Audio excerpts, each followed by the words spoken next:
Day, when for many, the preparations for Christmas truly begin. Now tomorrow, up and down the country, children will open the first window on their Advent calendar. It's a very exciting time. But how many children know what Advent really means? Also on Today, I'm in Luton, where a Church of England vicar has found a bond with the Roma community here through their mutual faith. I meet a man who's creating a fresh fusion of reggae and worship music. and the descendants of World War I soldiers discover remarkable details about the 1914 Christmas truce. My grandfather said no shoot on Christmas. And there's singing from the church in Ypres, built as a memorial to those killed in the war. And the BBC Philharmonic accompany the Huddersfield Choral Society.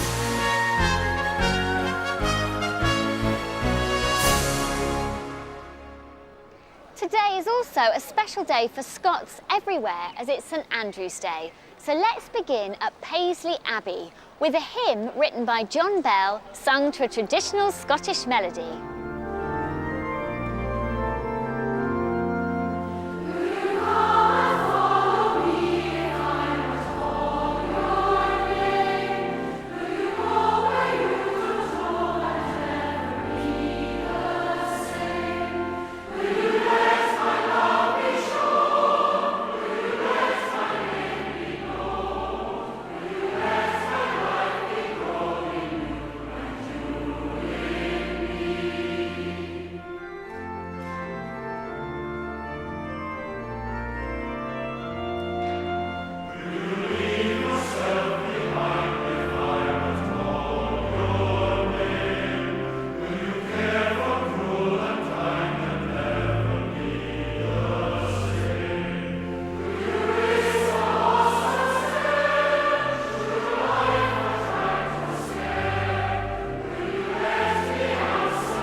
Here in Southend-on-Sea, things are looking pretty festive and the Christmas shopping bonanza is really gathering steam. But with all this commercialism around, I'm wondering if the message behind the Nativity story is being lost. But here at Barons Court Primary, like many schools up and down the country, the message of the Christmas story is being upheld. Well, the story of Nativity is when Jesus was born. An angel tells Joseph that they're going to have a baby. So they have to travel a long way to Bethlehem. They went by a donkey. There was no room in the inn, so they had to go into a stable. I like the bit when the baby gets born. And an angel told the shepherds about it. Fairies. No. Angels. The lambs came because the shepherds have lambs. 3 wise men give gifts like jewels and money. Jesus is special because he's part of God. It's like, it means love and joy. The message might be clear to children, but in a recent survey, it seems many adults aren't as convinced. 51% of people were saying that Jesus had no relevance to their Christmas. But we've seen that it's starting to change. There's kind of like an atmosphere that people are understanding more about the story, about what it can mean for them nowadays as well. And that's partly down to a recent campaign. The campaign, it's called Christmas Starts with Christ, and hopefully everyone will see this logo around on bus stops, on billboards, wherever they are this Christmas, they'll see this message that Christmas starts with Christ. So what's the point? It's to get the church to come out of the building and into the high street. For example, we're setting up in a moment in the high street a nativity scene. Now, just not any normal nativity scene, but one where people can get involved and play those characters. And you can find out how we get on creating Bethlehem in Southend later on in the show. But now, a wonderful Advent hymn from the Royal Garrison Church in Aldershot.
Christmas 1914 and the Great War is in its infancy, but already 2 million soldiers have been killed, wounded, or gone missing.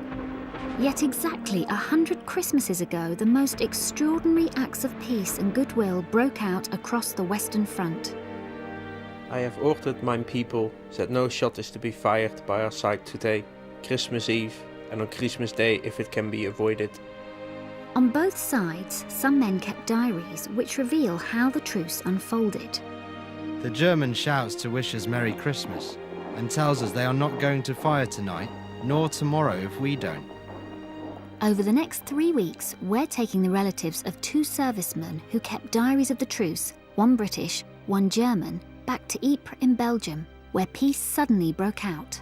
William was, he was a batsman for one of the senior captains. Louise and Luke Tapp are the great-grandchildren of Private William Tapp, who served in the Royal Warwickshire Regiment. They're travelling to Belgium with Morgan, who's Louise's son. Can you spot which one William is? How can you tell? His moustache. How old would you say he is? 30. Spot on. Spot on. We're really looking forward to taking Morgan to the place of the Christmas truce and for him to see where our great-grandfather served. I'm really curious about how they survived in these conditions. The actual diary William wrote is now kept at the Royal Regiment of Fusiliers Museum, Warwickshire. And before heading to Belgium, Louise and Morgan want to see it for themselves. Look at the handwriting of it, Morgan. They've got this truce. And so this is a really unusual event, and your relative was part of this, and he wrote it down.